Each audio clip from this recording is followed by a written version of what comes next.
안녕하세요, 구독자 여러분. 3월 2일입니다. 어제는 3일절이 있었죠. 제가 오늘 방송 이 제목을 보시면 보시는 바와 같이 대통령 부동산 망국병 근절의지 강력 이렇게 썼습니다. 3월 2일인데 싱가포르 방문 중에 날린 대통령의 경고. 여기에 이제 5월 9일 이후에 시장의 모습이 나타날 것들이 예측이 됩니다. 지금은 일단 시장이 반응을 잘 하고 있고 효과를 보고 있는데 이 내용들에 대해서 이 워딩들이 되게 중요한 내용이 많습니다. 그래서 예측이 가능합니다. 시장이 보도록 할게요. 하나씩. 자, 일단 3.1절 잘 지내셨는지 모르겠고요. 3.1절은 뭐 우리 민족의 정말 뜻깊은 날인데 우리 독립운동 하시던 분들한테 다시 한번 경의를 표하면서요. 자, 집을 팔고 사는 것은 개인의 자유지만 이익이나 손실이 되게 할지는 정부가 정합니다. 이거 말 좀 세죠? 특히 뭐 이렇게 쭉 썼습니다. 그래서 이 내용 중에 좀 길어요. 이 고위 공직자니 뭐 팔라 말라 도덕적인 거 뭐 얘기 안 하겠다 이렇게 말씀하시면서 이 핵심 내용을 담았습니다. 불과 싱가포르 가면서도 이렇게 주택 걱정을 하는데 부동산 결국은 잡겠다는 대통령의 의지를 우리가 알 수가 있죠. 자, 보겠습니다. 하나씩. 결국 투기는 투기한 사람이 아니라 투기가 가능하도록 제도를 만든 정치인, 정부가 문제입니다. 관료들 얘기죠.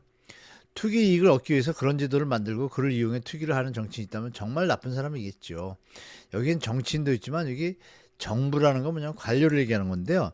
제가 우리 구독자분들은 아시겠지만 여러 번 금융위원회를 비롯한 국토부 일부 늘공 중에 이런 분들이 많다고 하시지만 수박처럼 조금 있습니다. 실제로 저는 뭐 그동안 보면서 많이 봤고요. 그 다음에 세제, 금융 중요한 대목이 나오죠.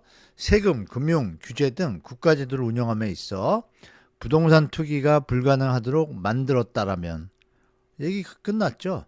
집을 많이 가지거나 살지도 않을 집을 보유하고 초고가 주택에 사는 것이 경제적 이익을 낳는 것이 아니라 부작용에 상응하는 부담이 되게 만들었다면 부동산 투기는 일어날 수 없습니다라고 단정해줬습니다. 이어서 이게 이제 중요합니다. 과거와 같은 선택이 손실이 되도록 지금까지는 다르게 앞으로는 손실이 되도록 세금, 금융, 규제를 철저히 설계할 것입니다. 준비하고 있다는 얘기죠, 여러분. 제가 여러 번 말씀드렸죠. 준비 중일 거라고. 대통령이 큰 그림을 이미 다 그린 것 같다라고 저는 예측되고, 세부안들은 이제 실무진들이 도와주면 되겠죠. 여기 중요한 게 부당한 저항과 비방에도 불구하고 흔들림 없이 시행할 것이기 때문에 새로운 합리적 선택의 기회를 주려는 것입니다. 이렇게 썼습니다. 자, 그리고 27일하고 28일도 올렸는데요. 28일이면 이제 27일이면 3일 전이죠. 5월 9일이 지나면 매물이 잠긴 것이라거나 뭐 일부 다주택자들이 버틴다, 뭐 버티겠다, 뭐 이런 얘기들이 많이 나오잖아요. 버티는 건 자유인데 이 점은 알아두는 것이 좋을 것입니다. 정부가 제대로 작동하려면 권위가 유지돼야 하고 권위를 잃은 정부는 뒤뚱거리는 우리를 넘어 식물이 됩니다. 이제 완전히 둘 다 망한다 이런 얘기입니다. 그래서 꼭 성공시키겠다는 얘기고요. 이 이어지는 내용이 깁니다. 이것도 좀 이따 분석하고 그리고 이제 2일 전이죠. 2일 전에 뭐 보도에서 많이 보셨죠. 뭐 집 내놓자마자 시세가 31억이억 가는데 30억 정도 가는데 저렴하게 되니까 바로 뭐 몇 시간 만에 팔렸답니다. 내가 이 집을 산 게 1998년이고 새빵사에 전전하다 평생 처음이자 마지막으로 산 집입니다. 이렇게 얘기하셨고 돈보다도 몇 배나 애착 있는 집임에도 불구하고 하도 이 야당에서 발목 잡기를 하니까 대통령이 그냥 팔았습니다. 정말 강력하죠. 야당 대표도 곧 그런 대응을 해야 될 텐데 좀 개면적인 상황이 좀 발생을 했고요. 자, 이 내용도 되게 중요한 내용이 있는데 이거 정말 제가 알려드리면 이 기자분들 중에 혹시 우리 구독자 중에 기자분들 계신데 보도에 좀 쓰셨으면 좋겠어요. 좀 이따 얘기 드린 내용 하나씩 볼까요? 28일, 29일. 자, 일단 이 기사는 왜 이리 악의적일까요? 정말 악의적입니다. 시세 차익만 25억. 정말 나쁜 기자예요. 이분 누군지 모르지만 제가 이제 설명드릴게요. 1998년 분당 양지마을 금호 1단지 좀 넓습니다. 164제곱미터 한 60평 넘죠. 60평 정도 되겠죠. 28, 16, 82제곱이니까 아파트를 3억 6천만 원에 매입했습니다. 28년간 보유하고 29년째 이제 매각을 한 건데요. 25억 차익이라고 딸랑 요거만 썼어요. 자, 여러분 중요한 거 보여드릴게요. 이때 3억 6천만 원이 29억이 돼서 차익을 남겼다고 얘기했는데 압구정 현대 이때 60평이요 3억이었습니다. 3억 6천에 주고 샀어요. 3억에서 3억 초반, 비싸면 4억이었어요. 근데 지금 이거 80억에서 100억이에요. 이거 어떻게 생각하십니까? 기자분이 이거 써야죠, 같이. 이거 같이 조사해서, 그죠? 그러니까 기레기 소리 듣는 거예요. 대통령이 화나실 만도 하죠. 이거 청와대에서도 이거 좀 썼으면 좋겠어요. 제 생각에. 이거 보시면 데이터가 없어서 바쁘셔가지고 그럴 텐데 대변인 분이 좀 얘기했으면 좋을 것 같습니다. 자, 보여드릴게요. 여기 보시면 구로 신도는 이게 1997년 IMF 전에 이 무슨 일보에서 나온 시세 상황입니다. 보시면 1억 2,200, 2,300, 1억 3천, 뭐 1억 4천 이렇잖아요. 이렇게 구원, 노원, 송파 이때 비슷했어요. 이때만 해도 강남하고 그렇게 차이 없었습니다. 강남 볼까요? 송파 1억 7,900, 1억 7,200 큰 차이 없었어요. 3, 4천 차이밖에 안 났어요. 청담동이 뭐 1억 7,500, 35평 비슷해요. 여기서 이제 눈여겨보실 게 뭐냐면 잠시만, 죄송합니다. 보실 게 뭐냐면 여기 성남이 있습니다. 성남 분당 서현하고 이렇게 있죠. 1억 7,900입니다. 요 금액이죠. 그럼 강남하고 차이가 없잖아요. 실제로 강남 여기 보시면 대치동 음마 1억 5, 여긴 1억 5천 2백 5천만 원이에요. 차이가 없죠. 이거 더 비쌌어요. 성남이. 이거 중요한 팩트입니다. 그래서 보도가 실제로 있어요. 볼까요? 분당 아파트값 서울 앞질렀다. 이 기사를 가지고 기사를 썼어야죠. 우리 저 대통령실에도 이거 보시고 이 자료 가지고 다시 한번 브리핑하면 좋을 것 같습니다. 부동산 뱅크지에 이렇게 나와 있어요.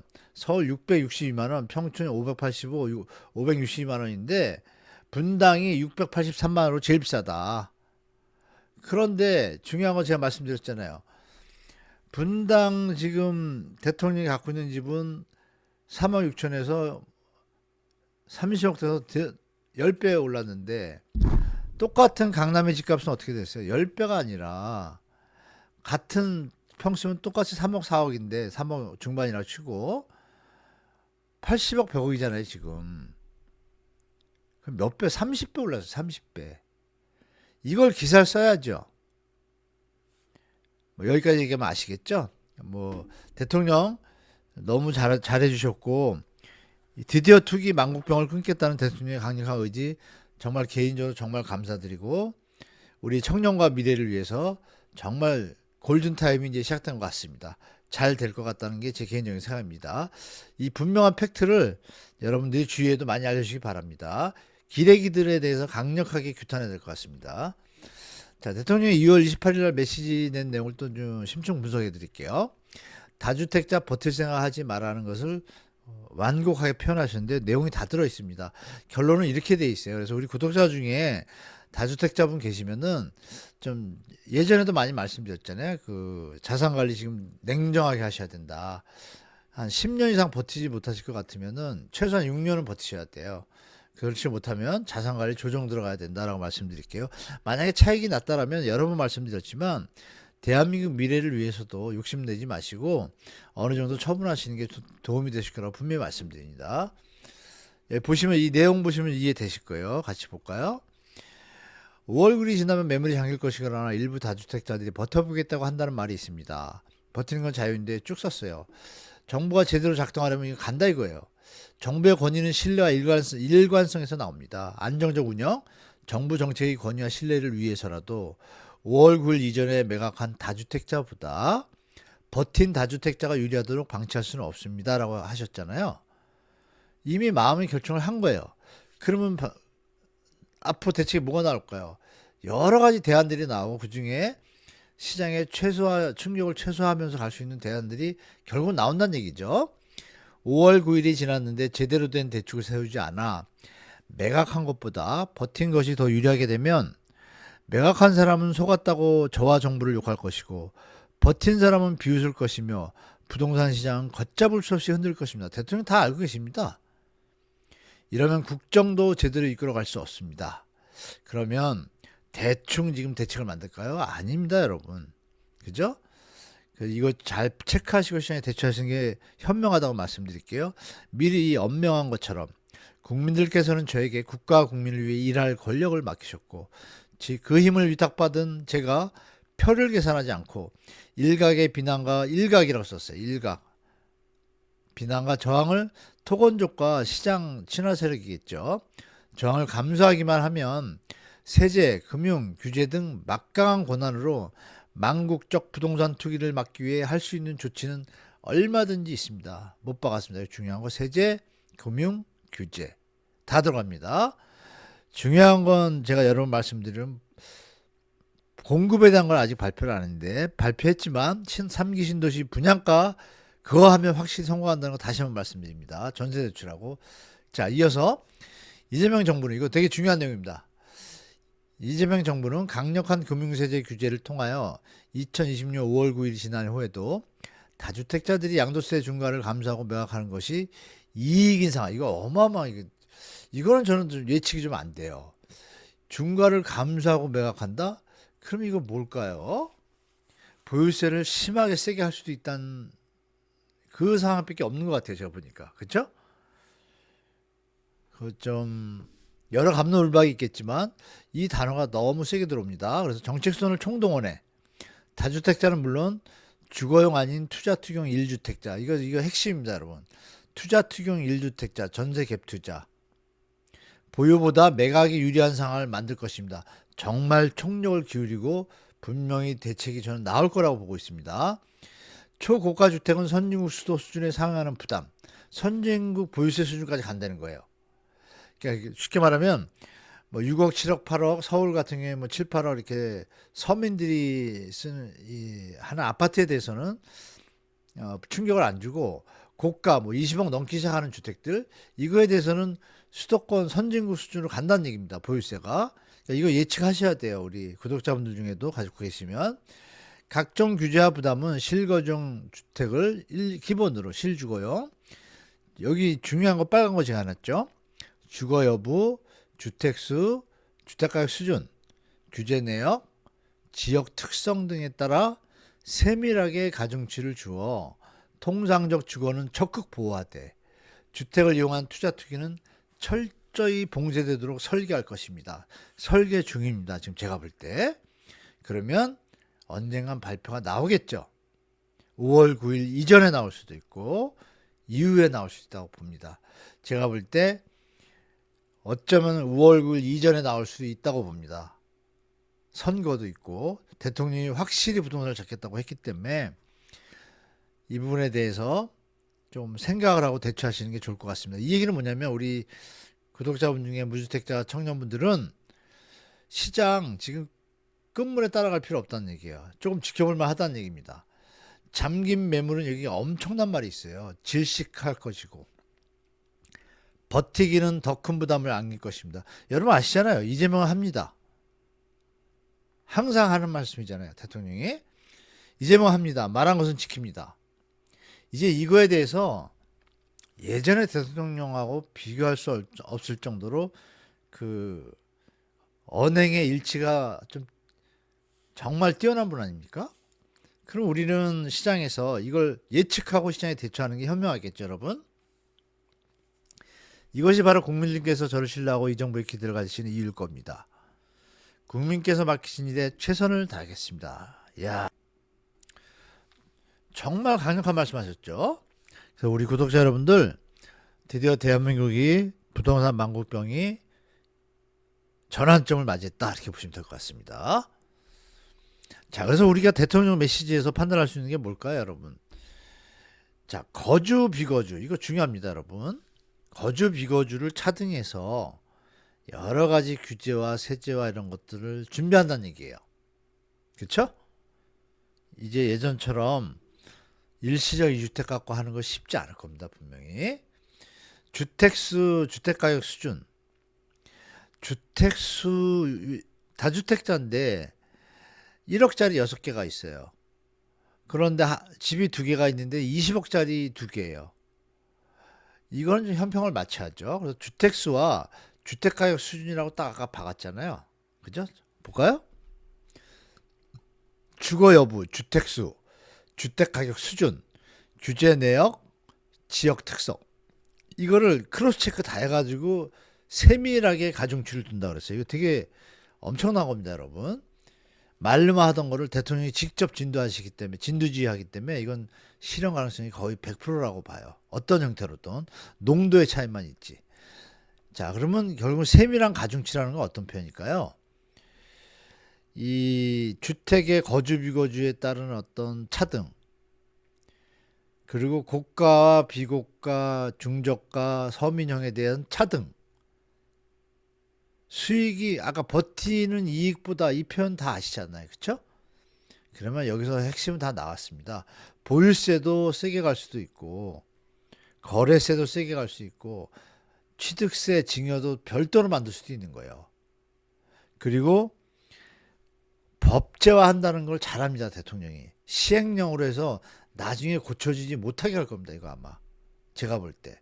그래서 정말 최대는 그렇게 할 수가 있는데, 일부 일각에서 경제 역량이 있다, 이런 거 다 무시하고 갈 것 같습니다, 제가 볼 때. 충분히 그걸 감내하는 수준으로 프로그램을 짤 거라고 봐요. 그래서 우리 여러분들, 시장이 이제 공급에 좀 이 일시적인 부족 현상이 있잖아요. 올해하고 내년까지. 이것도 이 여러 가지 어떤 방법과 수단과 정책과 대책으로 충분히 저는 극복할 수 있을 가능성이 너무너무 높다고 저는 보고 있습니다. 특히 대통령이 얘기는 안 하셨지만 전세 대출에 대한 DSR도 지금 이런 대통령의 의지에 따라서 금융위원회에서, 제가 여러 번 말씀드렸잖아요. 금융위원회가 수박들이 많다고. 금융위원회 사람들이 장난질 많이 합니다. 이건 뭐 제가 1년 전부터 계속 말씀드렸고, 여러 가지 뭐 디테일한 데서 이렇게 사살 꼽니다. 근데 이걸 대통령이 이제 캐치하셨어요. 여러 번 제가 말씀을 드렸는데, 뭐 제가 말씀 안 드려도 아시겠지만, 중요한 건 뭐냐면 여러분들이 몫입니다. 우리 젊은 분들이나 무주택자분들, 또 자녀가 성인인 분들한테 좀 얘기를 해주셔야 됩니다. 기다려서 집을 사는 것이 훨씬 나은 거. 집값이 떨어진다면 사서 사는 게 낫잖아요. 대출 무리하게 받는 게 아니라. 지금도 생애 최초를 70%로 다시 풀어본 좀 바람에, 옛날에 생애 최초 50%였습니다. 그 더 옛날에는요, 가계대출이 안 됐습니다, 거의. 이거를 그냥 주택가격 펌핑하느라고 대출을 너무 늘리다 보니까, 생애 최초 명분은 좋잖아요. 명분은 좋은데 거기다 전세 끼고 사게 플레이한 게 금융위원회예요. 아니, 생애 최초 집을 왜 전세 끼고 집 사가지고 뭐 하려합니까? 들어가지도 않을 집을 왜 전세 끼고 갭 투자를 해요? 그 행위를 방조한 게 금융위원회예요. 그래서 우리 실무진 여러분들, 금융위원회랑 좀 세게 좀 토론을 하셔야 될 것 같습니다. 저번에 제 방송에도 말씀드렸잖아요. MCI, MCG 풀어가지고 지금 대출 살짝 또 풀어놓은 거. 이런 아주 디플레이를 많이 해요. 대통령이 좀 인지하셨으니까 천만다행이니까요. 계속 좀 좋은 어떤 정보들을 좀 여러분들도 계속 얘기해 줬으면 좋겠습니다. 자, 2월 4주차, 그래서 대통령의 강력한 의지에 따라서 한 달 만에 1월 23일부터 시작하셨잖아요. 한 달 만에 시장이 변하고 있는 게 나타나기 시작합니다.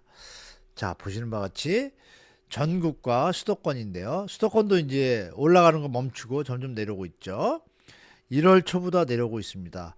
물론 이전에 대책들이 627에 잠시 먹혔다가 97, 진짜 어벙벙하게 발편 바람에 물풍선 역풍 불었고, 그나마 이제 10, 11호로 좀 잡았고, 129 대책이 나왔고, 그 전에 대통령의 1월 23일 SNS 부동산 정책 이슈가 터지면서부터 시장이 좀 꺾이기 시작했죠. 1월 23일부터 쭉 꺾입니다.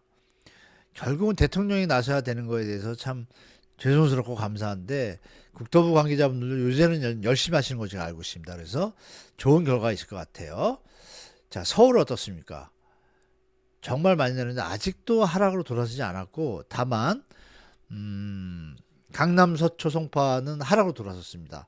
근데 이게 주간 통계예요. 여러분 말씀드리면 주간 통계가 명료하지 않아서 일단 흐름만 보시라고 그랬잖아요. 일단 꺾이고 있고, 용산도 마이너스로 제가 빠진 걸로 알고 있습니다. 그래서 시장이 확실히 예전과 다른 모습을 보이는 거 확실해요.